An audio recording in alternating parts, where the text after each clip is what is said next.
საჯარო დებატები გარემოს დაცვითი თემატიკის საკითხებზე. ღონისძიება პროექტ ახალგაზრდები რეგიონული განვითარებისთვის ფარგლებში ჩატარდა, რომელსაც სოფელ გურჯაანის საჯარო სკოლამ უმასპინძლა.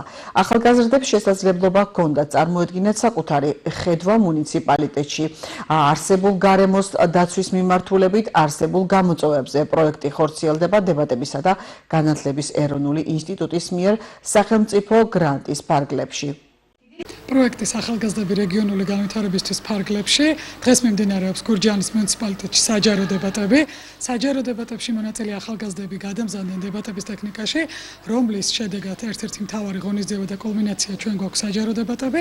ახალგაზრდები გარემოს დაცვის თემატიკაზე მუნიციპალიტეტში არსებულ აქტუალურ და მწვავე პრობლემაზე დღეს წარმოადგენენ საჯარო დებატს და მათ ხედვას აღნიშნულ თემატიკასთან დაკავშირებით. ახალგაზრდებში კონსტრუქციული მსჯელობის განვითარებას უმნიშვნელოვანესი როლი აქვს ჩვენი ახალგაზრდების პიროვნულ ზრდაში, ასევე საზოგადოების ჯანსაღი განვითარებისთვის. დიახაც, ჩვენს ახალგაზრდებზეა დამოკიდებული ჩვენი ქვეყნის მომავალი, ამიტომაც მათ უნდა მივცეთ საშუალება, რომ მოისმინონ განსხვავებული აზრი და გამოთქვან ასევე განსხვავებული აზრი და მათ ჰქონდეთ სწორი გადაწყვეტილებების მიღების უნარი. მონაწილეობა მივიღე დებატების ტრენინგში, ეს იყო ჩემთვის ძალიან საინტერესო გამოცდილება. გავიარე კონკურსი და მოვხვდი ათეულში.